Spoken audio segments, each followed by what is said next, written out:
nombre del Padre, del Hijo y del Espíritu Santo. Amén. Amados hermanos, en nuestro Señor Jesucristo, hoy, en el último domingo del mes de octubre, celebramos la fiesta de Cristo Rey. Cristo, nuestro Señor, que es no solo Rey como Dios, como lo es toda la Santísima Trinidad, sino también particular y propiamente como hombre por el hecho de su encarnación. Por eso dicen que Cristo es Rey por derecho de nacimiento y después por derecho adquirido por la redención. Pues bien, este derecho de nacimiento, por la unión hipostática personal, las dos naturalezas, la divina y humana, unida en la persona de la segunda persona de la Trinidad, el Verbo, es lo que constituye a Cristo Rey como hombre. Y no solamente como Dios, aunque esto a veces no se esclarece y se volatiliza. Y Él se encarna aquí en la tierra, en las entrañas purísimas de la Santísima Virgen María. Luego, es Rey como hombre en esta tierra. Aquí nace su realeza, no en el cielo. Y esto hay que tenerlo muy claro.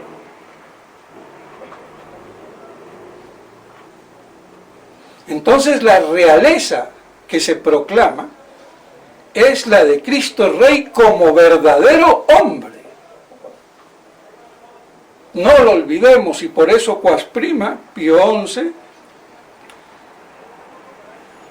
dice que en el aniversario del Concilio de Nicea, donde se promulgó la consubstancialidad del Verbo, entonces esa divinidad consubstancial del Verbo, y a tenor de eso es que él proclama la realeza social de nuestro Señor Jesucristo. Y por eso dice que no solamente es Rey en un sentido alegórico o místico, en mi corazón, en las inteligencias, en la voluntad, o en la sacristía, para algunos, sino también de modo propio, literal.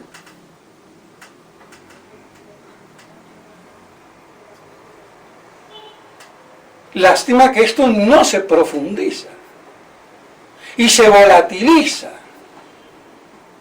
y que se cree que porque se diga que es un reino espiritual, no es un reino real y también temporal en el tiempo, sobre el universo y desde esta tierra y para todo el cosmos. Otra cosa sea cuándo y cómo. Y vemos que en el Evangelio de hoy dice: mi reino no es de este mundo, si fuera de este mundo vendrían mis ángeles o mi gente. Porque Él como Dios, su reino viene del cielo. Y como hombre que es Rey y adorado por los Reyes Magos, su reino entonces es espiritual, pero no es que no sea de esta en esta y sobre esta tierra. Y por eso es que dice, cuando Pilato lo captó muy bien: entonces tú eres Rey. Tú lo dices, yo soy Rey.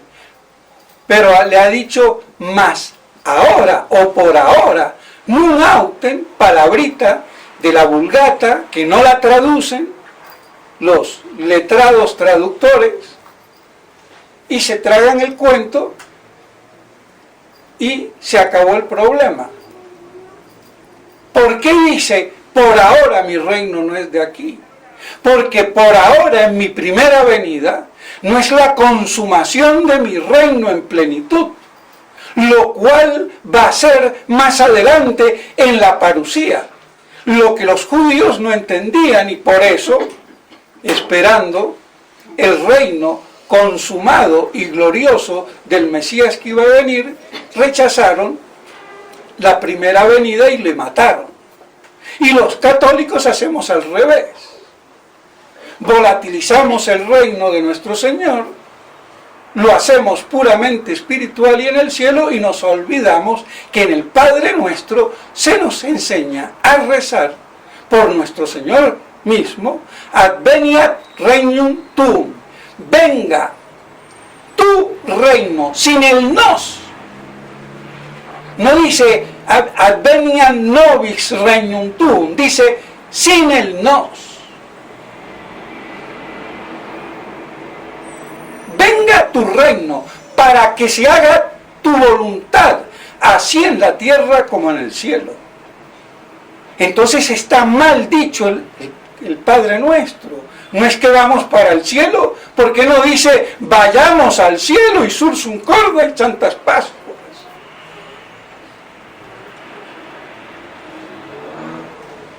Entonces se está invirtiendo todo por una concepción errada, y que hay que rectificar. Y porque no se ha rectificado eso, es que estamos en esta apostasía apocalíptica.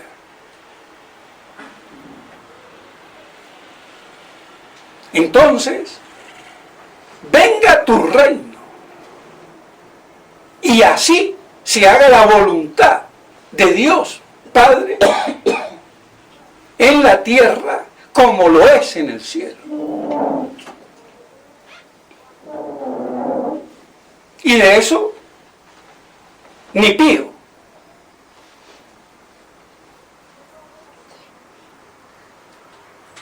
Entonces, hay que darse cuenta que más allá de discusiones exegéticas y milenaristas, todo católico debe de creer como dogma de fe que el reino de Cristo como hombre es sobre esta tierra, y desde la tierra a todo el cosmos. El que no crea eso no es católico, apostólico y romano. Y que la doctrina de los primitivos o primigenios padres de la Iglesia durante los 3, 4 o quizás hasta el V siglo era doctrina común, el milenarismo patrístico, que explicaría este dogma de fe. Por eso digo que ni aún los grandes milenaristas de nuestro siglo o de nuestra época, como Lacunza, como el padre Castellani, como Rovira, como Monseñor Morrondo y tantos que hay, el padre Alcañiz, Benjamín Sánchez, Van Rixtel,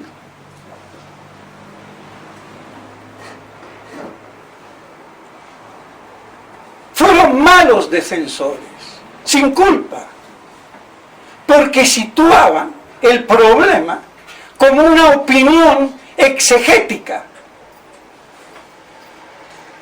Y aquí no hay opinión exegética. Aquí hay la consolidación del dogma de fe del reino terrestre de Cristo, guste o no guste. Y su formulación, realización o consumación El cómo, cuándo y dónde es ya otra cosa. Por eso digo que es de fe.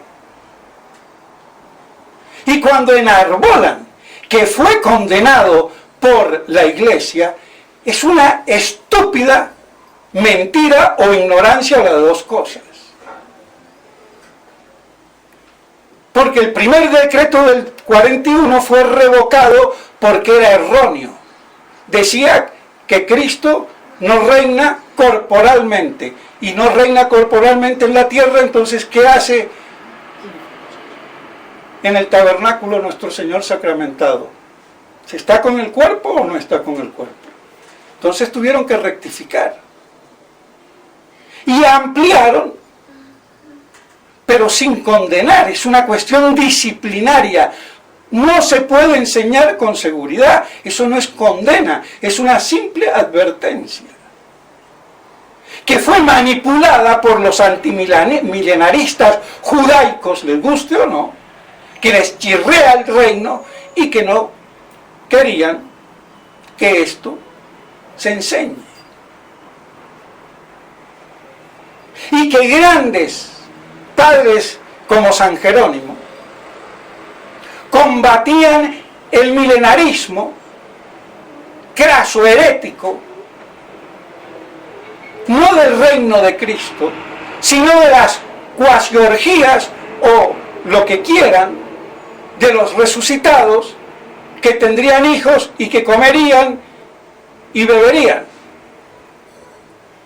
Ese es el milenarismo herético de Cerinto. Pero San Jerónimo, en toda su sabiduría, cometió el error inexplicable, y cometió un doble error, no uno, dos, de sunchar en un mismo paquete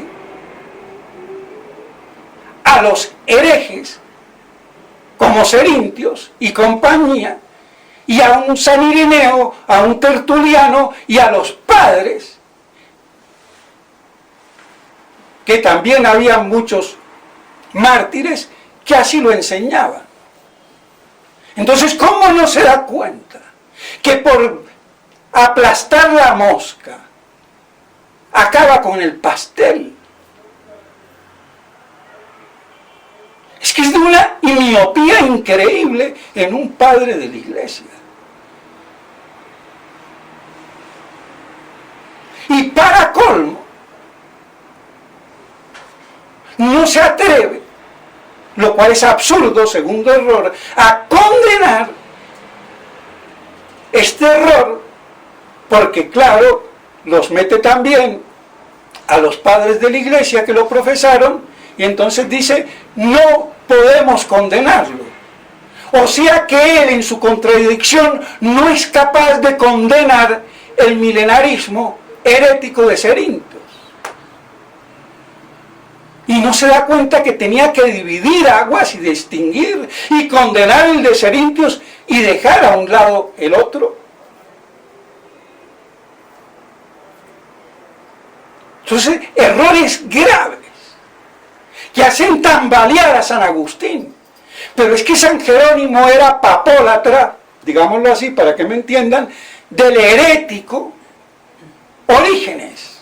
A Logos, negaba el Logos, y por eso negaba el Apocalipsis, porque veía ahí la realeza de nuestro Señor, que proclamaba su divinidad, no era tonto.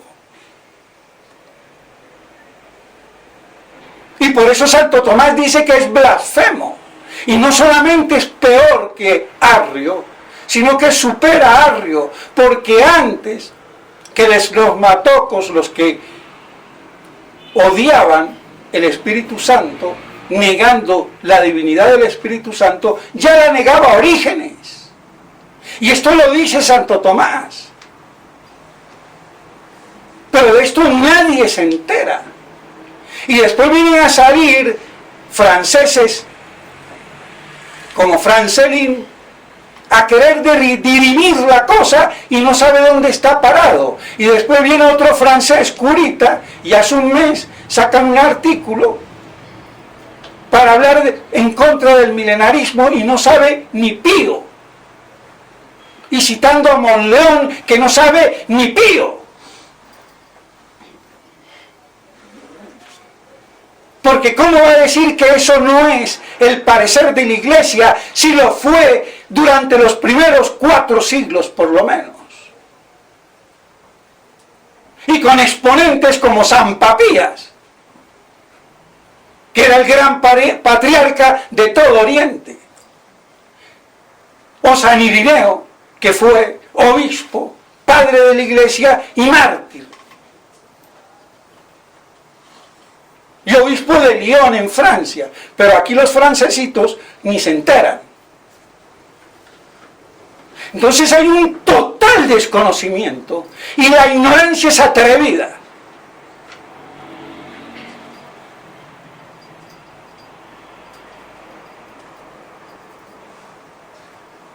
Entonces, queda claro que por encima de todo, los que se crean antimilenaristas deben de creer en el reino de Cristo sobre esta tierra.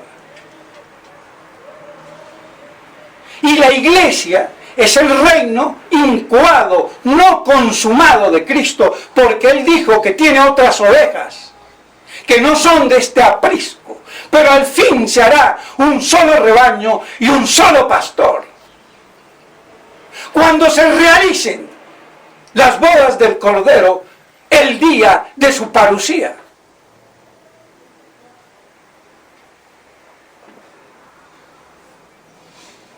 Y este lenguaje no ha sido como debiera de haber sido siempre enseñado en la Iglesia.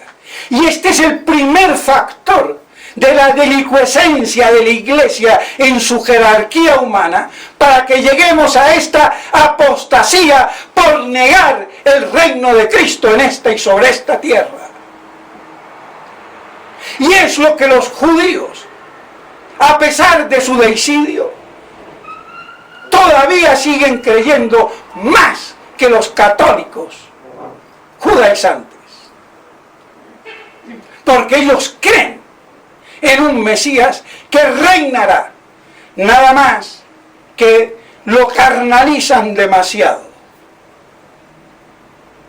Y de ahí toda la propaganda del protestantismo, que no es más que judaica. Pero creen que Cristo es rey.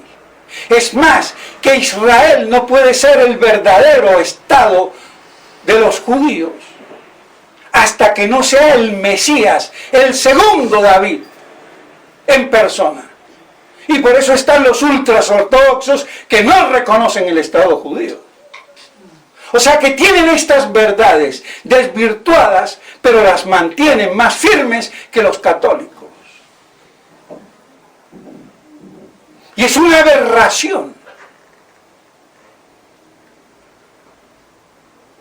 Entonces no hay más que ir a los textos de las Escrituras. Porque todas las Escrituras hablan del Mesías. Y del Mesías rey y sacerdote. Todas las profecías. Todo el Antiguo Testamento. Y el Nuevo. Y esto ha pasado prácticamente como si nada.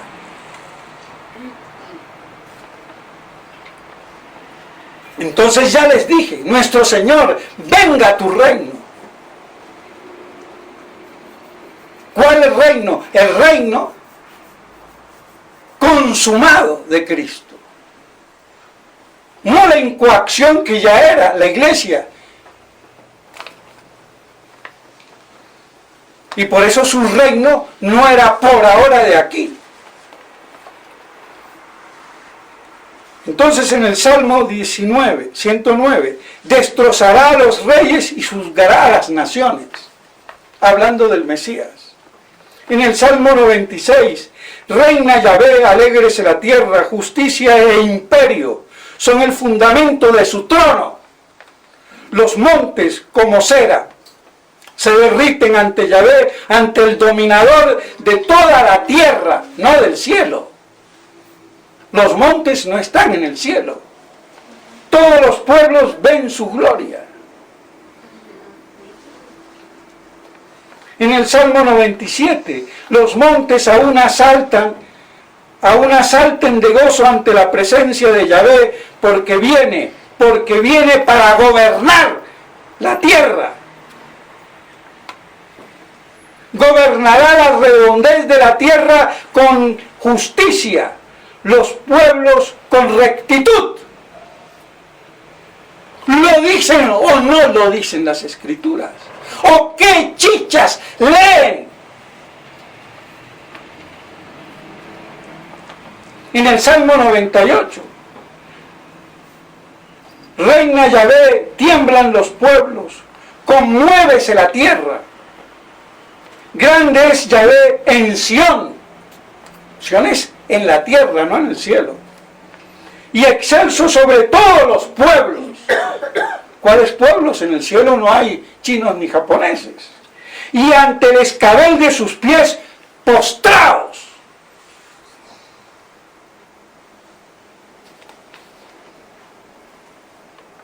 Y por eso en el Salmo 99 dice, aclamad a Yahvé, tierras todas. Y San Ezequiel dice, un solo rey, en el capítulo 37, un solo rey reinará sobre todos. Mi siervo David será rey sobre ellos y todos ellos tendrán un solo pastor. Y cuando está hablando de aquí de David, es del David segundo. Así como el primer Adán y el segundo Adán es Cristo. El primer David, rey David, y el David segundo nuestro Señor.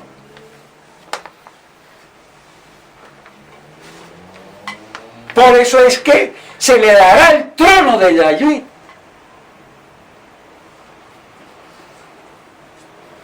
Zacarías, y Yahvé será rey sobre la tierra entera. Y aquí lo de San Ezequiel, tendrá un solo pastor.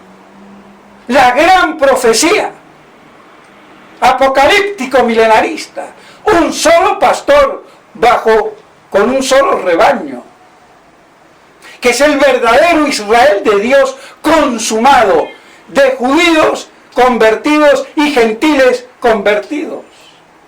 Y no solamente el Israel carnal, y no solamente la iglesia en su fase gentil, sino gentiles y judíos, que es la división que hace la Biblia, Dios. Todos congregados en el Israel consumado, que es toda la iglesia, compuesta de judíos y de gentiles.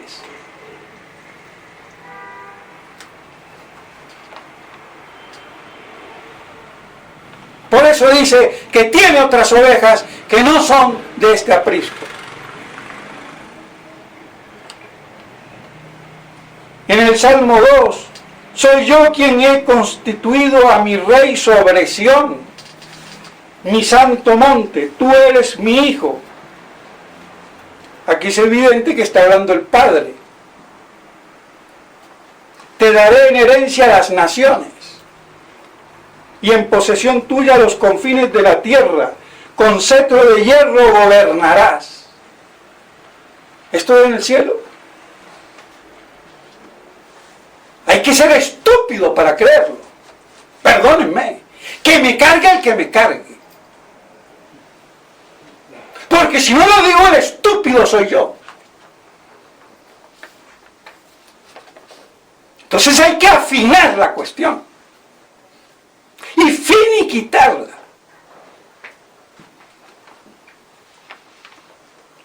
Daniel, en el capítulo 7, uno parecido a hijo de hombre, y le fue dado el señorío, la gloria y el reino, y todos los pueblos y naciones y lenguas le servirán. ¿Y por qué dice uno parecido y no dice el hijo del hombre?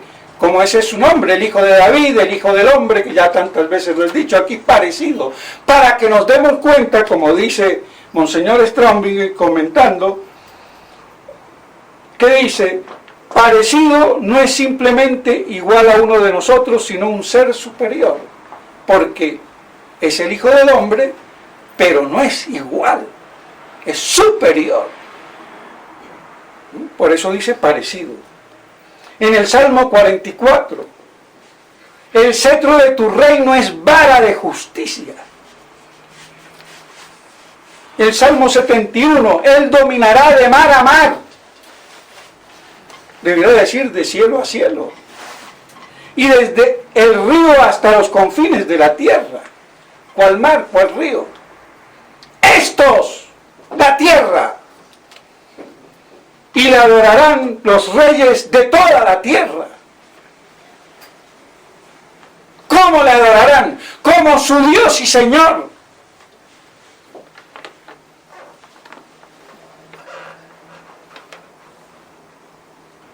Todas las naciones le servirán. Termina ahí el Salmo 71. Jeremías en el capítulo 23. Suscitaré a David un vástago justo, que reinará como rey y ejecutará el derecho y la justicia en la tierra. Es que no se cansan las Escrituras. En San Lucas, el día de la Anunciación, ¿qué le dice el ángel Gabriel? Él será grande y será llamado el Hijo del Altísimo. Y el Señor Dios, ¿se entiende? Padre, le dará el trono de David. ¿Y para qué quiere el trono de David? Si eso es en la tierra. Estamos todos en el cielo.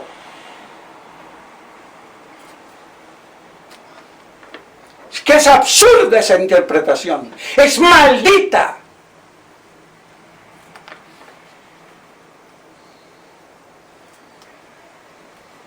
Le dará el trono de David, su padre. Porque padre en cuanto a la genealogía davídica, como hombre. Y reinará sobre la casa de Jacob. ¿Cuál casa de Jacob? ¿Cuál es la casa de Jacob? La de las 12 tribus antes de la división.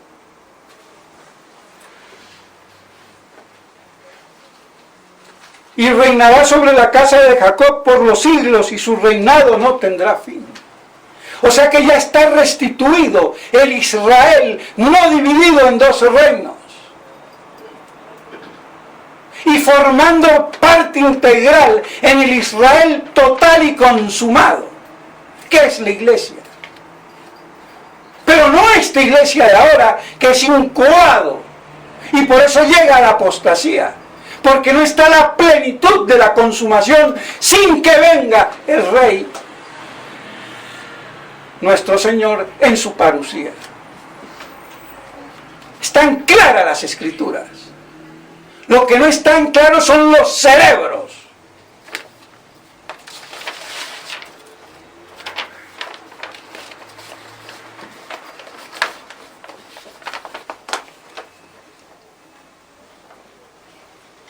Y por eso en Corintios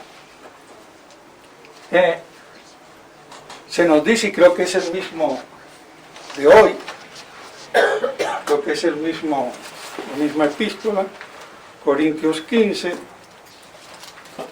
voy a verificarlo. No, no es Corintios, es Colosenses, perdón. Bueno, entonces, en Corintios, además de lo que ya hemos visto en Colosenses, que todo fue hecho para Él y por Él como primogénito. ¿Por qué no dice unigénito, sino primogénito? Porque es, con todos nosotros, el pimpollo, el primogénito de toda la creación. Y por eso no solamente el unigénito del Padre Eterno, que eso sería para la filiación divina, pero la filiación humana entonces es primogénito. Dice, en el capítulo 15, primero de Corintios 25. Porque es necesario que Él reine hasta que ponga a todos los enemigos bajo sus pies. ¿Ha puesto la iglesia a sus enemigos bajo sus pies? No. ¿Quién es el príncipe de este mundo? Satanás. ¿Qué pasa?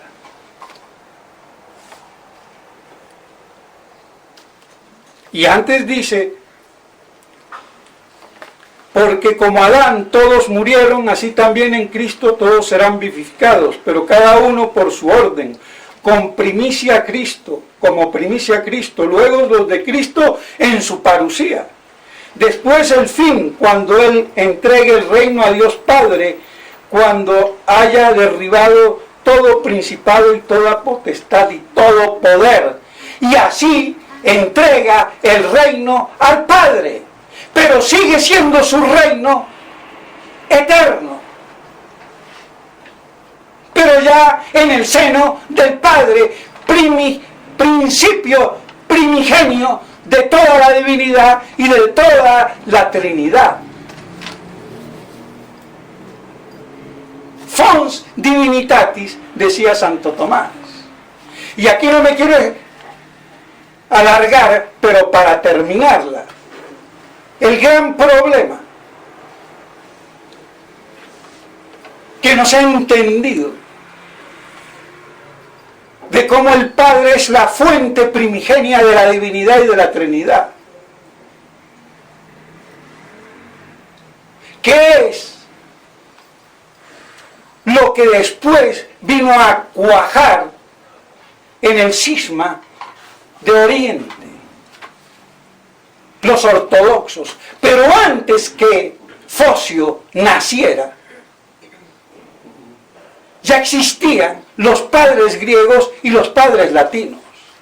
Y los padres latinos, que ya desde el siglo V en España, que se metió el filioque muy bien puesto, y después se vino a definir más adelante, y los padres griegos, tan católicos como los latinos, tenían la procedencia del Espíritu Santo del Padre por el Hijo. Viene Focio y atiza estúpida y orgullosamente el problema. Y se produce el cisma griego. Esto no lo saben ni los mismos ortodoxos, ni los curitas como el padre Rabasi, cuando habla de la separación de Oriente y Occidente, y que pone ahí a uno sacerdote griego, de rito griego, pero no ortodoxo, y tampoco sabe explicar.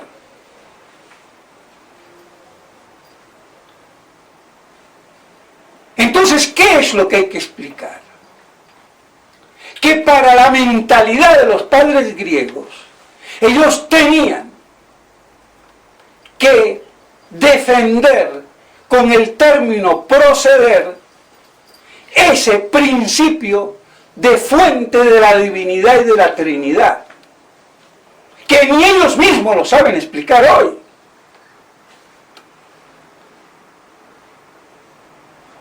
Entonces por eso usaban única y exclusivamente procede del Padre, como fuente primigenia de la que también procede el Hijo, pero por el Hijo. Y el problema teológico del filioque queda salvado y explicado. Y esto fue lo que explicó Santo Tomás de Aquino. Claro que no tan fácil como lo estoy haciendo yo, porque para yo entenderlo me llevó tiempo. No estudiándolo, pero sí al ver los programitas del padre Rabasi, dice, bueno, pero ¿cómo sale este tonto a dejarnos ahí la cuestión como si tuvieran razón los cismáticos ortodoxos. Y por eso digo, antes que el de Miguel de Focio, que fue un sinvergüenza, a él lo hicieron en 5 días obispo. Porque la emperatriz lo quería destituir al patriarca Ignacio, que le negó la comunión a uno de sus séquitos, de su familia. Y entonces por eso lo hace a Focio, que sí sería muy inteligente, pero un soberbio y un ignorante. Y eso lo dice Santo Tomás. Solamente por soberbio, por ignorancia, pudo Focio hacer eso con los padres griegos.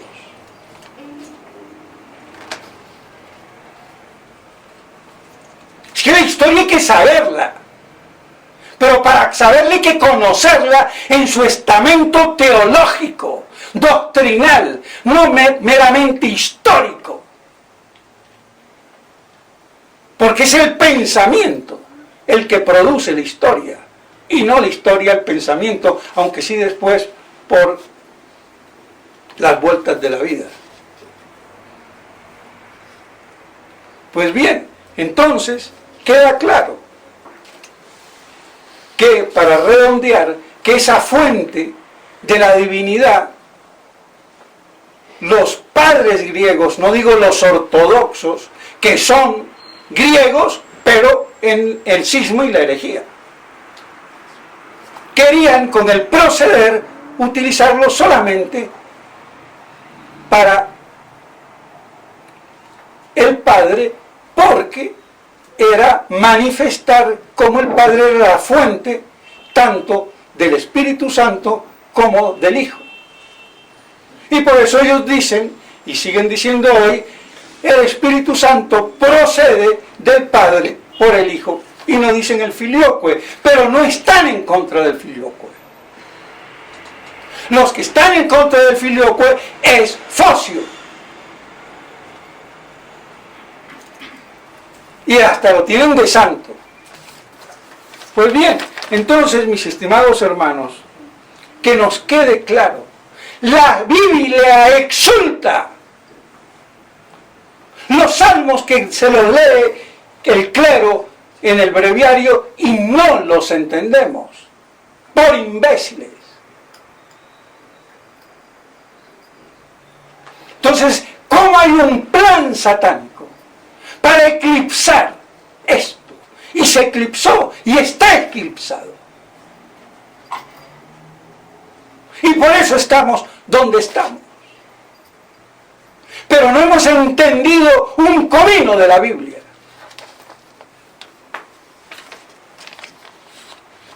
Esa es la triste realidad.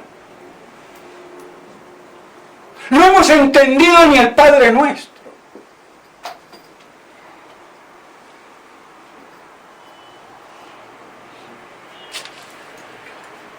Y cuando decimos Cristo es Rey,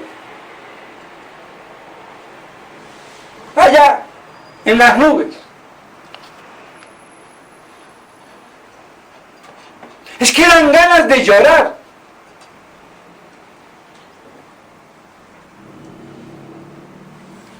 Entonces,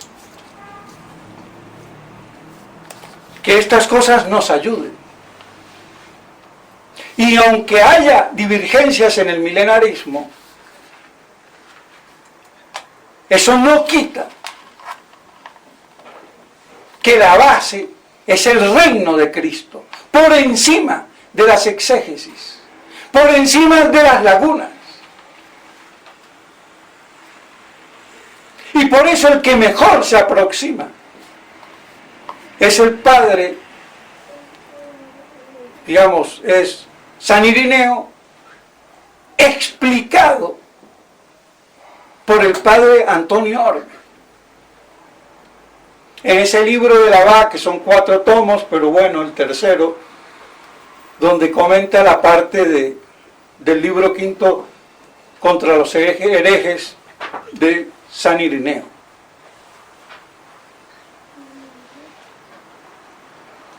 Entonces, mis estimados hermanos, vemos cuánto tiene de profundo, de apocalíptico, de milenarista, la fiesta de Cristo Rey.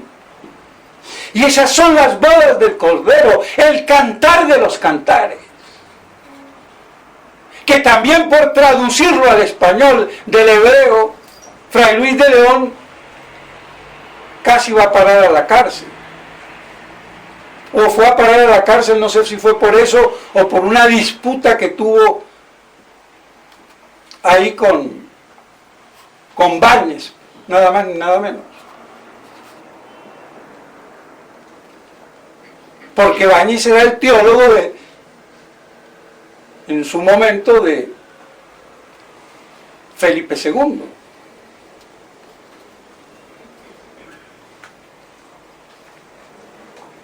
Entonces, con esta simple inteligencia, se nos abren las escrituras, se nos abren las profecías, comprendemos el Apocalipsis dentro de los términos que los podamos comprender. Pero se hace la luz y la esperanza. Y por eso en el Apocalipsis se dice, y reinaron con Cristo 1000 años. Eso lo van a quitar también. Ah, no, pero es que es espiritual. Y me voy a alargar, pero lo tengo que decir. El libro de la Biblia, o los libros de la Biblia, porque Biblia quiere decir biblos, muchos libros, ha sido el más afortunado y el más desgraciado de los libros. El más afortunado porque es el más leído. Y el más desgraciado, y esto no lo ha dicho nadie, porque es el único libro que la estupidez humana ha logrado volatilizar. Cuando la gente lee El Quijote, o a Shakespeare o Piare, o los 100 años de soledad, nadie se pone a decir interpretación mística, interpretación literal, interpretación espiritual, interpretación anagógica, interpretación... ¿Se dan cuenta? La estupidez exegética del racionalismo. Así que todos los libros los lee la gente como se entienden y se deben de entender por sus palabras y términos propios y naturales. Pero la Biblia, no, la interpretación anagógica, espiritual, mística, moral, serán brutos. Es que es indignante. Eso ha pasado con la Biblia.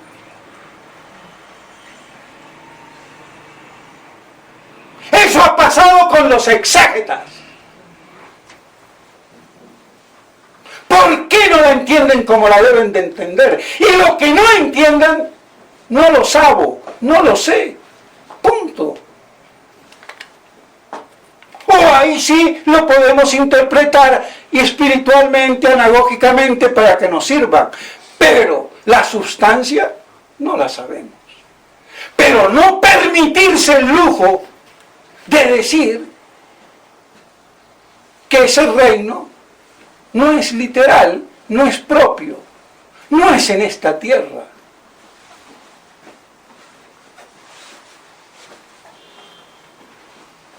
Y que sea espiritual. ¿Cuántas cosas espiritual hay en esta tierra? Mi alma, por ejemplo.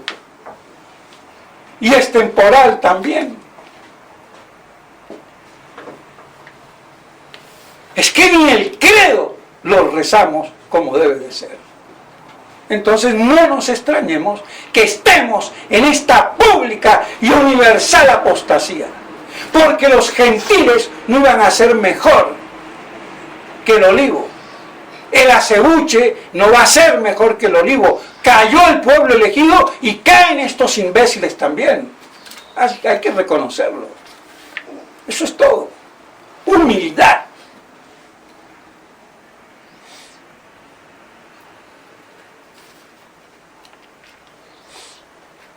Entonces, no nos regocijemos de la desgracia de otro, cuando estamos peores. Y como ven, todo se coordina, hasta el cisma de los ortodoxos, que ni ellos mismos saben explicar. Bueno, y los latinos menos. Y aquí está explicadito más o menos. Entonces, mis estimados hermanos, que estas cosas nos ayuden para que veamos la riqueza insondable de este gran dogma de fe de Cristo Rey. Pero lo destruimos si lo empezamos a interpretar a nuestra guisa. Porque da vergüenza decirlo y lo repito. El libro de la palabra de Dios, magnífico, el más maldito, desgraciado y despreciado, pero con guante de seda, no porque lo escupan y lo quemen, aunque ya lo metieron una vez en el índex.